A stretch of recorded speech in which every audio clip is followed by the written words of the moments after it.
उज्जैन नगर में जाओ, महाकाल बाबा का दर्शन करा, 84 महादेव करे। 84 महादेवों में जो 40वें नंबर के महादेव हैं, कौन सा नंबर के?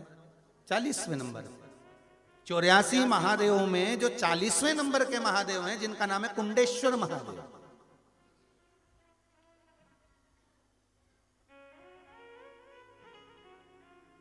जब जब कुंडेश्वर महादेव का नाम आता है तो शंकर जी के चेहरे पर प्रसन्नता आ जाती है। अब ध्यान दीजिए जरा है, कुंडेश्वर महादेव का जैसे ही नाम आया, शिव जी के चेहरे पर प्रसन्नता आ जाती है।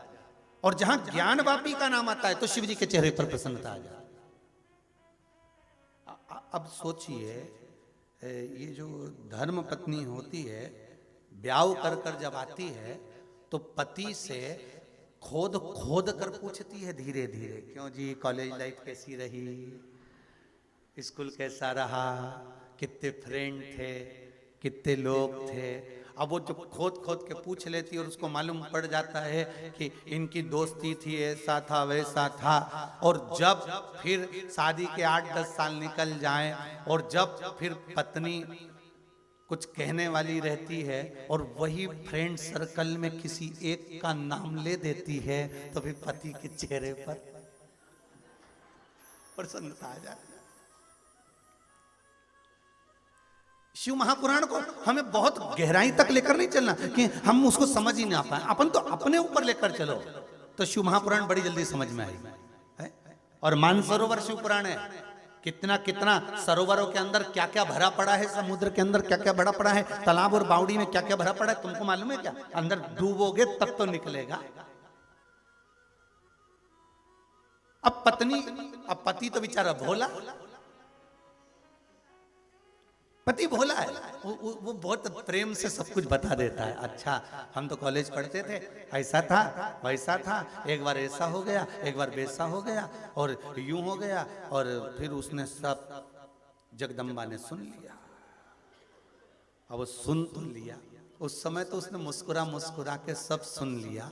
और जब जब फिर 8 साल, 4 साल, 6 साल, 8-10 साल बाद जब बात निकलती है, तब वो उसका नाम ले देती और के चेहरे पे, अच्छा अवस्था बुढ़े भी हो गए ना, और वो बोल दे जगदम्बा, का मुंडा में दांत भी नहीं तो मुस्कुराई बच्चा चले जा, भले मुंडा में दांत नहीं हो पर वो बोली और ये मुस्कुरा के निकला। अच्छा, वो भी मुस्कुरा के कह रही है, ऐसा नहीं कि उसको झगड़ा करना, वो तो मुस्कुराने के चक्कर। तो शिवजी 2 बार मुस्कुरा, 2 जगह के नाम पर मेरे शंकर मुस्कुरा जाते हैं। एक उज्जैन में जम के बोलिए, कुंडेश्वर महादेव 40वें नंबर पे, ठीक है। जब तुम 84 महादेव करो तो जरा ध्यान करना। कई लोग जाते हैं, उज्जैन के ब्राह्मणों के द्वारा एक पत्र आया था, वो पत्र हम लेकर नहीं आए। जब उज्जैन में 17 तारीख से कथा होने वाली थी जनवरी में, अब तो वो कैंसिल हो गई कोरोना महामारी के कारण। उज्जैन में जो कथा होने वाली थी, राजा महाकाल विक्रमादित्य शिव महापुराण होने वाली थी, वो कोरोना महामारी के कारण कैंसिल कर दिए उसको। तो ब्राह्मणों ने पत्र लिखकर भेजा कि गुरुदेव, पहले 84 महादेव जब होते थे तो केवल अधिक मास में होते थे, 3 साल में एक बार लोग 84 महादेव करने आते थे। पर जब से शिव महापुराण की कथा चालू हुई, 84 महादेव के मंदिर में लोगों की भीड़ लगी रहती है गुरुदेव, उसका एक आनंद है। तो ब्राह्मणों ने जो पत्र लिखा, मैं उज्जैन नगर के 84 महादेव के सारे ब्राह्मणों के चरणों को नमन करता हूं, प्रणाम करता हूं कि आपने जो पत्र भेजा वो प्राप्त हुआ, उसको पढ़ा, बड़ी प्रसन्नता हुई। अब जब देखो, जब लोग 84 महादेव करने के लिए चले जाते, करो, खूब प्रेम से करो, ये मौका मिला है जाने।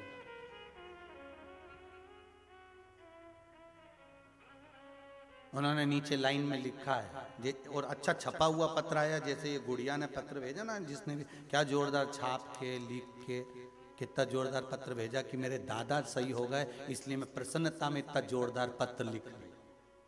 तो ऐसा ही उन्होंने भी पत्र लिख कर भेजा कि एक लाइन लिखी उन्होंने नीचे कि आप भी 84 महादेव करने पधारो। हमने कहा तो जाए, फिर कोरोना दादा तो जाए, आने को मना नहीं। जितने लोग आस्था पर कथा सुन रहे हैं, जितने लोग मोबाइल पर सुन रहे हैं, सब तैयारी में बैठे हैं, बस इधर से आवाज आई। अभी गोवर्धन जी जाने वाले थे और आधे से ज्यादा ने तो टिकट कैंसिल करा दिए थे, और जिनने कैंसिल नहीं कराया वो पहुंच भी गए। और पहुंच गए तो गोवर्धन दादा ने कहा कि जब व्यासपीठ से मना कर दिया कि मत जाओ कोरोना महामारी में, क्यों आए, तो उन्होंने भी जो धड़ाके से बरसाया, ऐसा बरसाया, ऐसा बरसाया, जो गए उन्होंने आकर सूचना दी, गुरुजी खूब गिरे, अरे दादा खूब बरसा, फिर ठंड के मैं पड़ूं, पानी के मैं गिरूं और कोहरा के मैं हूं। अब पहुंच तो गए,